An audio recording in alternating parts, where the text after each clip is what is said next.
Hi everyone, I just want to demonstrate my homemade belt light for trail running. I have my first 100-miler races coming up, and I wanted to come up with a nice lighting solution, and I wasn't really happy with any of the products I came across for a couple reasons. Number one, I really didn't want a headlamp because I don't like the idea of all that weight on my head, and I don't like the light looking straight down where it doesn't cast as much of a shadow. That's one of the big selling points a lot of belt lights always advertise, and I happen to like it. Second of all, a lot of the really good products, whether they're headlamps or belt lamps, are quite expensive. And the third issue I came across is that I guess for marketing, a lot of lights tend to want to advertise 600, 800 lumens, which I think is pretty overkill. It just kills your natural night vision, not to mention your battery life. And the other issue is that some lights have a low power mode which lasts forever, and if you're lucky, some lights have a medium power which have a pretty good intensity but might last a weird amount of time, like 7 hours, not enough to last through the night. So I started taking a look at LEDsupply.com and also looking at different batteries, and I thought I'd come up with a solution that might work pretty good if I just built my own. And this is what I came up with. This has a battery compartment that would sit on my back. It can handle 1, 2, or 3 batteries, but only one is required. And it has 3 lights, 3 switches. So let's get into this in detail. So this belt is based off of just nylon webbing, and I have it adjustable through a tri-glide, and to take it on and off, just a standard clip. So it's pretty easy to work with. And between the 2 major sections, it folds up nice and compact. Both of these sections on the back and the front are both made, the backing is an 1/8" neoprene, and this blue fabric is called PUL, which is a polyurethane coated fabric. It's common with people that want to make their own baby bibs and things like that. It's washable and watertight. The battery compartment, since I have to be able to change out the batteries manually, from the bottom, I have 1 battery in here right now. The bottom velcros up, and then the top PUL wraps around. So this is quite waterproof from the elements. Only if I was completely submerged would this be an issue, but I don't anticipate that, so I'm not too worried about it. So the front end has 3 switches, 3 lights. The first switch is the low power mode and on off for the entire circuit. And I'm going to refer to this as low, medium, and high power, even though that terminology doesn't quite match. The first circuit turns on this light, which is my low power, and then both of these switches are independent of each other. You can have one or the other, or both on. And this light is angled downwards. So this illuminates really right at my feet to about 12 feet in front of me, with the focal point about 5 feet ahead. Medium power illuminates mostly between 6 and 20 to 25 feet in front of me, with a focal point around 12, 14 feet or so. This light has 3 layers of green filter on. Medium has 2 layers of green filter. And medium is angled halfway in between straight ahead and this light. High powered light has 1 layer of green film and points straight ahead. Now, the batteries I'm using are the 18650 form factor. These are very common batteries, and they come with a variety of different powers.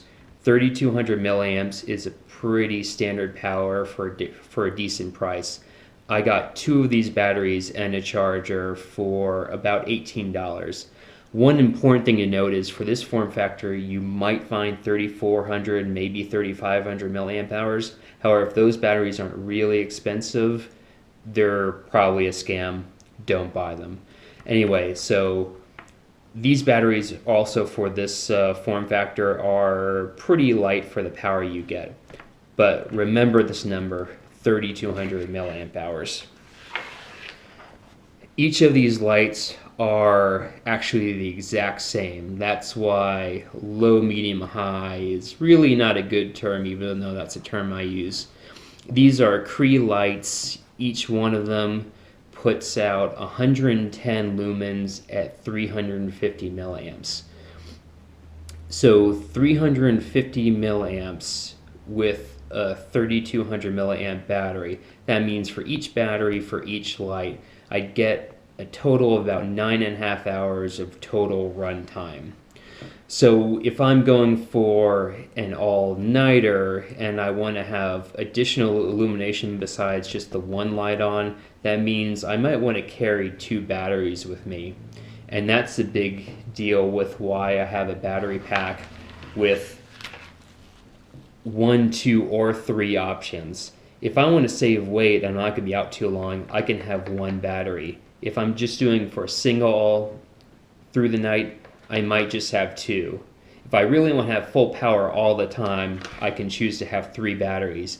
And that'll still give me 9.5 hours of runtime if all 3 lights are on.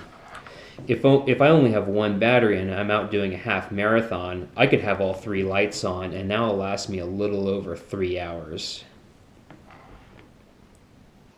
So let's take a look at what this looks like on the trail. Here is me running on dirt with in low power mode.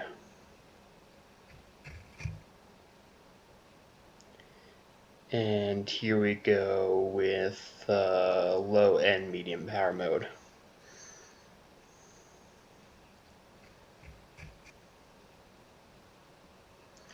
And here we go in low, medium, and high power mode.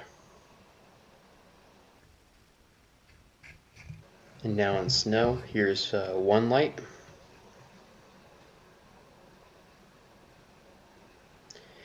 And 2 lights.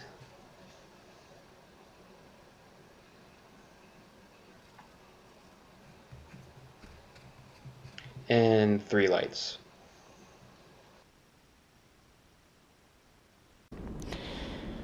So here we are with 1 light and going into a little bit of wood section. So what you can see here is that the low power light really shines right to my feet to about 10 feet in front of me is the main illumination, with the focal point about 5 feet ahead of me. And if I turn on the second power light, ready, set, go, it really casts a light out that is a little bit additive in about 8 feet range and really adds to illuminates between 6 and about 25 feet out. So it gives me a bit further range, and it will cast a little bit of light on trees, 30-40 feet away pretty easily. And as I walk along, if I turn on high power beam, ready, set, go, it really illuminates the trail in front of me. Very little light on the ground immediately in front of me, a lot of light to the side and straight ahead. Coming off the snow, here's another little point of view shot of what the waist light looks like when it's casting a shadow. So even rocks that are just an inch or so tall cast a little bit of a shadow, especially when they're about 4 feet out, and it's really easy to see them.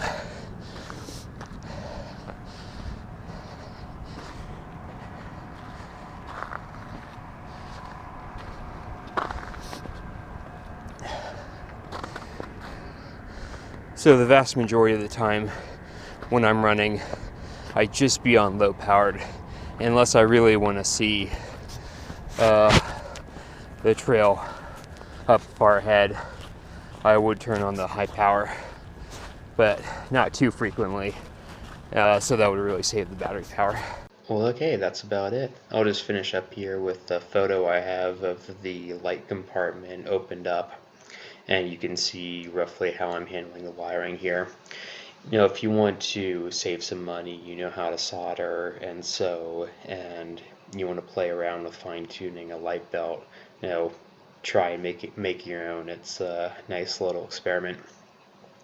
And as you can see here, each one of the LEDs has a resistor attached, and I went with making every one the same intensity, but if you are making your own, you can really play around with how much current you're sending to each LED, because these particular LEDs can handle up to an amp of current. They might get a little hot if you do that, but you can really play around with intensity and longevity by passing through anywhere from like 200 milliamps to 500 milliamps, and you can have as many or as few lights and as many batteries as you want to really get that magic combination of weight, duration, intensity that you want. And hope you enjoyed.